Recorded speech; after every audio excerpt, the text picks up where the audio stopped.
ये वीडियो आप लोग के रिवीजन के लिए रहने वाला है, जिस वीडियो को देखकर आपका फिजिक्स का एक तगड़ा रिवीजन हो जाएगा। तो चलिए स्टार्ट करते हैं। बाय बाय, टाटा, गया, मजा आया। और मैं ये जो मजा है हिंदुस्तान के हर व्यक्ति को देना चाहता हूँ।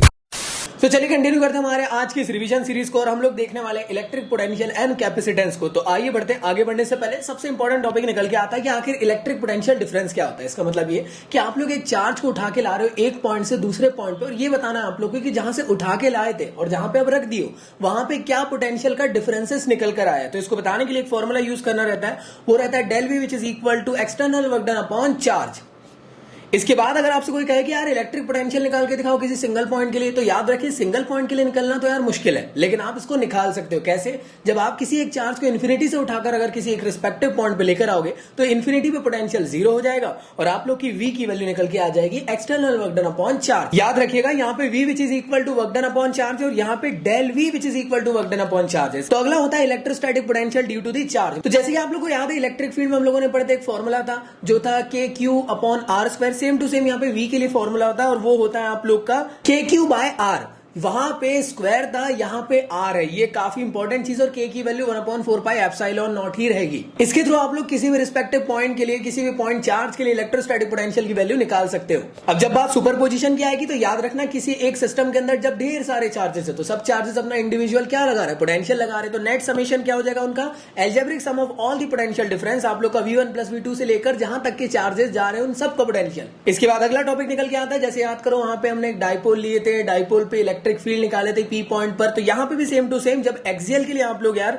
पता करते हो कि पोटेंशियल की वैल्यू क्या है, तो वो निकल के आती है आप लोग की के पी बाय एक्स का स्क्वायर। और जब आप लोग इक्वेटोरियल के लिए निकालते हो तो याद रखना यहां पे इक्वेटोरियल के लिए वैल्यू जीरो हो जाती है। ऐसा इसलिए होता है क्योंकि Q1 Q2 दोनों की वैल्यू यहां पे हम साइन के साथ लेते हैं और आर सेम होने की वजह से दोनों की V1 V2 की वैल्यू सेम हो जाती है और एक दूसरे को कैंसिल आउट कर देती है और आप लोग की V की वैल्यू जीरो मिल जाती है। अगला टॉपिक निकल के आता है इक्विपोटेंशियल सरफेस। एक ऐसा टाइप का सरफेस जहां पे आप लोग को पोटेंशियल की वैल्यू हमेशा कांस्टेंट मिलेगी। इसकी प्रॉपर्टीज के बारे में याद रखने से पहले कुछ इक्विपोटेंशियल सरफेस याद रख लेना। पॉइंट चार्ज के लिए स्फेरिकल बनता है, लीनियर के लिए सिलेंड्रिकल बनता है, यूनिफॉर्म इलेक्ट्रिक फील्ड के लिए आप लोग को यार प्लेन सरफेस बनते हैं इक्विपोटेंशियल के। तो चलिए बात कर लेते हैं नेक्स्ट प्रॉपर्टीज की। तो सबसे पहली प्रॉपर्टी होती है कि यार इक्विपोटेंशियल सरफेस के अंदर पोटेंशियल की वैल्यू जीरो मिलती है, साथ ही साथ वर्क डन की वैल्यू भी जीरो मिलती है और हमेशा ये इलेक्ट्रिक फील्ड के परपेंडिकुलर में ड्रॉ होती है। और एक और चीज, कभी भी कोई भी equipotential surface electric field line जैसे कभी इंटरसेक्ट नहीं करता। एग्जाम में ये दो चीज पूछी जा सकती है, तो इसका डायग्राम बनाना आना चाहिए पॉजिटिव नेगेटिव चार्ज के लिए और लाइक चार्जेस के लिए। तो ये चीज के लिए इक्विपोटेंशियल सरफेस आप लोग को बनाना आना चाहिए। इसके बाद में अगर बात करूं कि क्या रिश्ता कहलाता है इलेक्ट्रिक फील्ड और पोटेंशियल के बीच में, तो याद रखिएगा वो रिश्ता कहलाता है V which is equal to positive या negative of E dot dr। dr क्या है? स्पेसिफिकली लेंथ है जहां से आप लोगों ने एक चार्ज को उठा के दूसरी जगह पे लेकर आए। इसके बाद अगला टॉपिक निकल के आता है पोटेंशियल ग्रेडियंट क्या है। तो पोटेंशियल ग्रेडियंट आप लोग को ये समझाता है कि यार डिस्टेंस के हिसाब से पोटेंशियल की वैल्यू बदलते हुए चलती है। तो आखिर होता क्या है, तो वो होता है E which is equal to minus of del V upon D, या कई जगह पे आप लोग को V which is equal to E upon L भी शो करेगा माइनस में। डिपेंड करता है कि डिस्टेंस का नाम क्या दिया उस पे। इसके बाद अगला टॉपिक निकल के आता है कि आखिर पोटेंशियल की एनर्जी क्या होती है। इलेक्ट्रोस्टैटिक पोटेंशियल एनर्जी होती है that is the negative of external work done. इसके बाद आपसे कोई पूछ सकता है कि इलेक्ट्रोस्टैटिक पोटेंशियल बताओ किसी चार्जेस के लिए, तो याद रखना ये हमेशा सिस्टम ऑफ चार्जेस के लिए निकाली जा सकती है। दो या दो से ज्यादा चार्जेस के लिए ही पॉसिबल है। इस वजह से हम लोग दो चार्जेस को इन्फिनिटी से उठाकर एक रिस्पेक्टिव पॉइंट पे लेकर आते। पहले चार्ज को लेकर आते तो जीरो वर्क डन लगता है, दूसरे चार्ज को लाते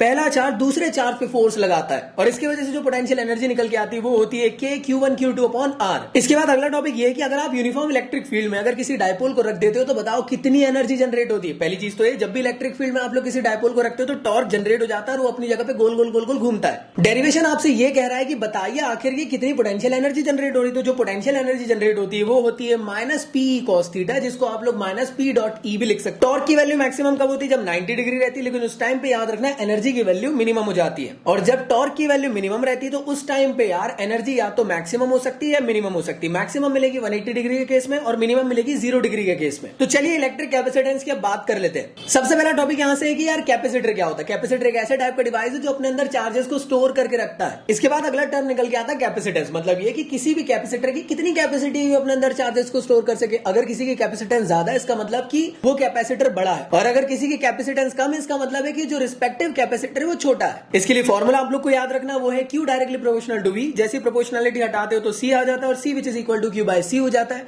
Q which is equal to C by V हो जाता है। यहां से आप लोग कैपेसिटेंस निकाल सकते हो। दो तरीके के कैपेसिटेंस है, एक स्फेरिकल कैपेसिटर है और एक पैरेलल प्लेट कैपेसिटर है। तो याद रखिएगा जब भी आप लोग कैपेसिटेंस निकालते हो किसी स्फेरिकल कैपेसिटर की, तो कैपेसिटर में आप लोग को याद होंगे चार्जेस बाहर पे रिसाइड करते हैं। इस वजह से आप इसकी V की वैल्यू निकाल लो, चार्ज की वैल्यू पता है, दोनों की value C which is equal to Q by V पे पुट कर दो, तो आपका जो कैपेसिटेंस है वो आ जाएगा 4 पाई एप्सिलॉन नॉट R। और इसके थ्रू आप लोग अर्थ की कैपेसिटेंस भी निकाल सकते हो। मुझे आप लोग कमेंट बॉक्स में बताओ कि अर्थ की कैपेसिटेंस कितनी है। इसके बाद अगला टॉपिक है पैरेलल प्लेट कैपेसिटर। मतलब क्या कर रहा हूं मैं, दो प्लेट्स को ले रहा हूं, दोनों प्लेट्स के अंदर बैटरी से इसको कनेक्ट कर दिया और जैसी बैटरी से कनेक्ट किया तो इधर से पॉजिटिव चार्ज गए, इधर से नेगेटिव, तो प्लेट्स के बीच में इलेक्ट्रिक फील्ड प्रोड्यूस हो गई। और हमें बेसिकली ये पता करना है कि पैरेलल प्लेट के बीच में कितना कैपेसिटेंस की वैल्यू आती है। इसके लिए आप लोग को इंडिविजुअल फील्ड की इलेक्ट्रिक फील्ड निकालना है, उसको नेट इलेक्ट्रिक फील्ड के फॉर्म में कन्वर्ट कर देना। फिर आप लोग को बेसिकली कन्वर्ट करना होगा इसको पोटेंशियल में, जो पोटेंशियल की वैल्यू आ जाएगी उसको C which is equal to Q by V पे रख देना, तो फॉर्मूला निकल के आ जाएगा A epsilon naught by D, that is the capacitance of parallel plate capacitor. इसी में जब तुम्हें डाइलेक्ट्रिक इंट्रोड्यूस करना है, डाइलेक्ट्रिक ऐसे टाइप का मटेरियल होता है जो इंसुलेटिंग मटेरियल है, जो ब्रेकडाउन को रोकने की कोशिश करता है। डाइलेक्ट्रिक की वजह से आप लोग का जो कैपेसिटर है उसकी लाइफ स्पान भी बढ़ जाती है। तो बेसिकली आप लोग को याद रखना है जब भी आप लोग डाइलेक्ट्रिक स्लैब इंट्रोड्यूस कर दोगे तो जो electric field simple electric field थी वो E बाय K हो जाएगी। और E बाय K मतलब K क्या होता है, डाइलेक्ट्रिक कांस्टेंट। तो इसके वजह से जो इंड्यूस सरफेस चार्ज डेंसिटी निकल के आएगी वो आएगी सिग्मा ब्रैकेट के अंदर 1 माइनस 1 अपॉन K।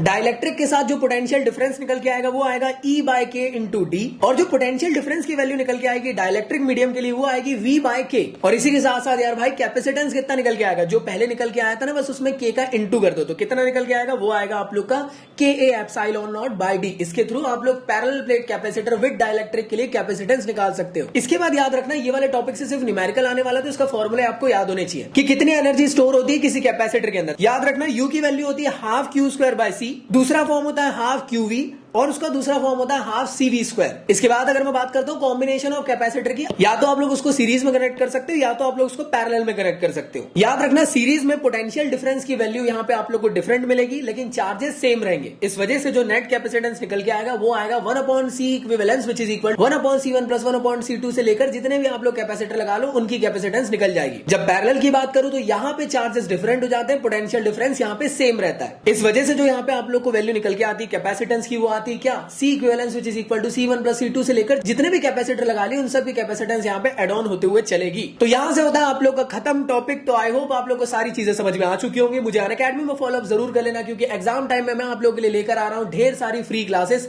आज आप लोग का 5 डे का प्लेज का 3rd डे रहने वाला है जहां पे हम लोग कवरअप करने वाले हैं EMI और AC को डिटेल में। तो लिंक डिस्क्रिप्शन में गिवन है, क्लास को एनरोल करें। डिटेल में मैं आप लोग को 8 PM को समझाने वाला हूं। जब भी इन्विटेशन कोड मांगे तो भैया का नाम ZAKI ज़की डाल देना, क्लास एनरोल हो जाएगी। तो चलिए मैं मिलता हूं नेक्स्ट चैप्टर के साथ, जब तक के लिए गुड बाय बाय बाय, टाटा, गया, मजा आया। और मैं ये जो मजा है हिंदुस्तान के हर व्यक्ति को देना चाहता हूं।